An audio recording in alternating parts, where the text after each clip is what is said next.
This is just some quick video footage of the Gruntz game at Salute 2011. This is the terrain board that's been slowly built, and you can see some of the progress on this board on www.gruntz.biz.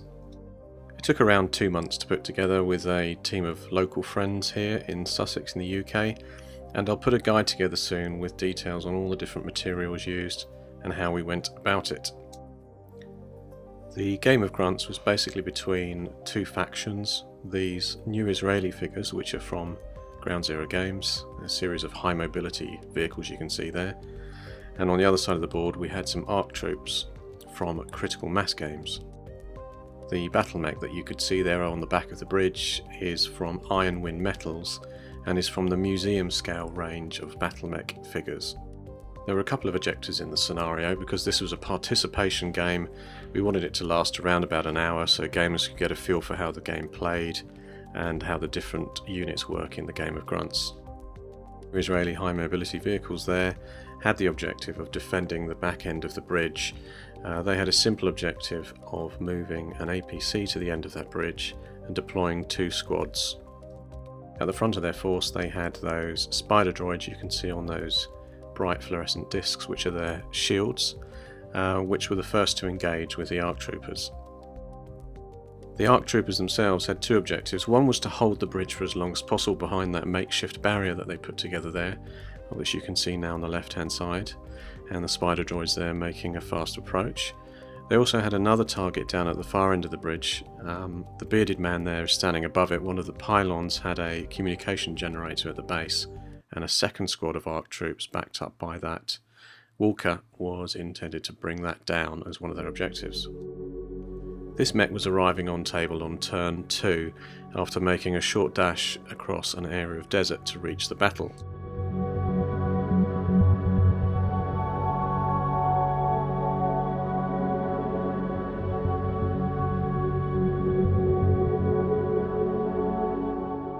So the ARC force from Critical Mass Games was essentially outnumbered, with the objective just holding on as long as possible while they took out that pylon generator at the base. It's just behind that yellow screen to the base of the pylon, which is where they needed to get to. In this first public participation game, that Gruntz squad there took some time to remove the Gauss gunner which was in defence of that power module.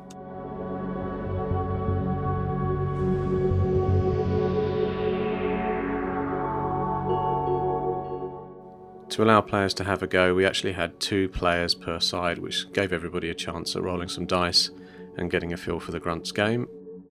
See that VTOL there has made its way across the board with the commander in tow, and there's some speeder bikes, some grav bikes, which are chasing up the riverbed.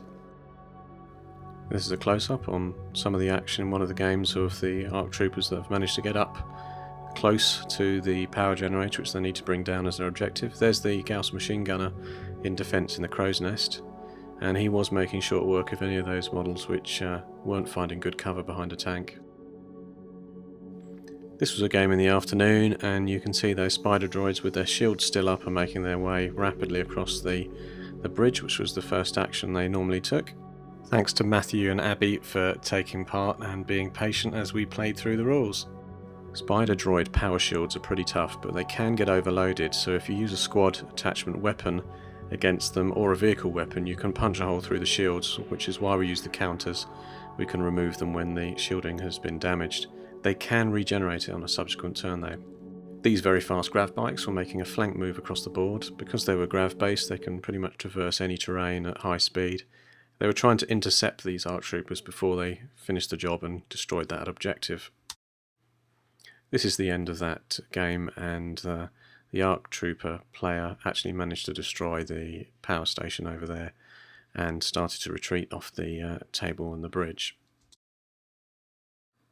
So the few games we had on the day were fun. I was extremely tired at the end of it, and all that effort that had gone into the layout was worth it, because we had some great comments from people around the show, whether they were into 15mm Sci-Fi or not. People came by and said it was a nice looking board, which was really good fun.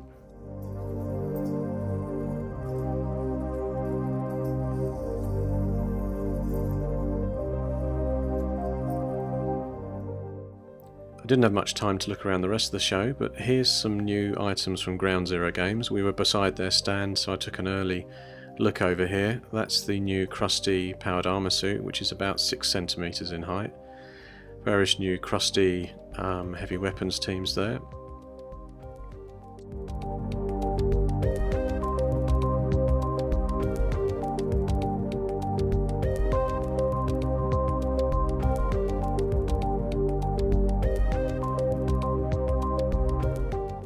And tucked away right on the other side of the show was Critical Mass Games.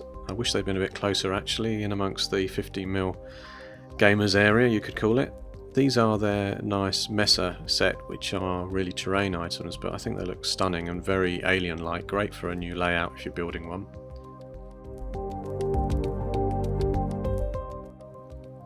And this is the fantastic Okami transport unit, which has assault weaponry on the top, but also can take a unit of squads in it. You can also see that Critical Mass are doing some air vent terrain items and various other bits and pieces.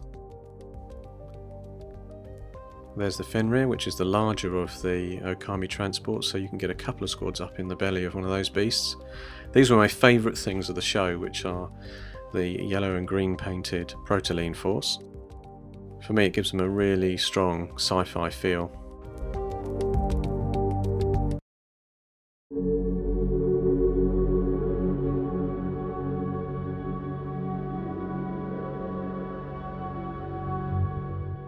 This is the Critical Mass Games demo and participation games table.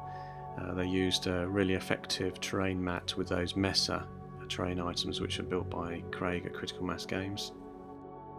I wish I'd thought about something similar myself, because I could have spent less time in the gulag over winter building my terrain. My garage is a bit cold in the winter months. Those are new Commodus Dominion buildings, which are excellent. You can stack them up so you can make those small pyramids, or you can glue them together in the full tower to make the full-size pyramid. I think they look really sci-fi. Together with those vents, you can see one there, you get a really nice look to the whole table.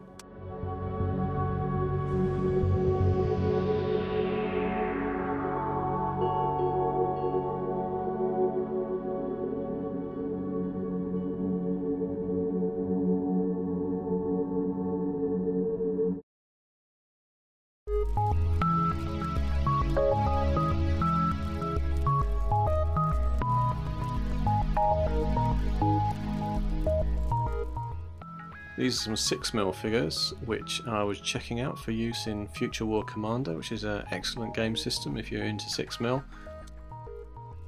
The models filmed here are from Exodus Wars, and these are mostly the Guild Ranger models.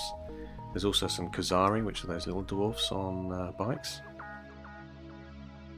They tend to all have that sort of epic feel to them, so they're not super futuristic looking, but there's some very funky little buggies there. Those look like the Batman buggies. There's my finger for scale.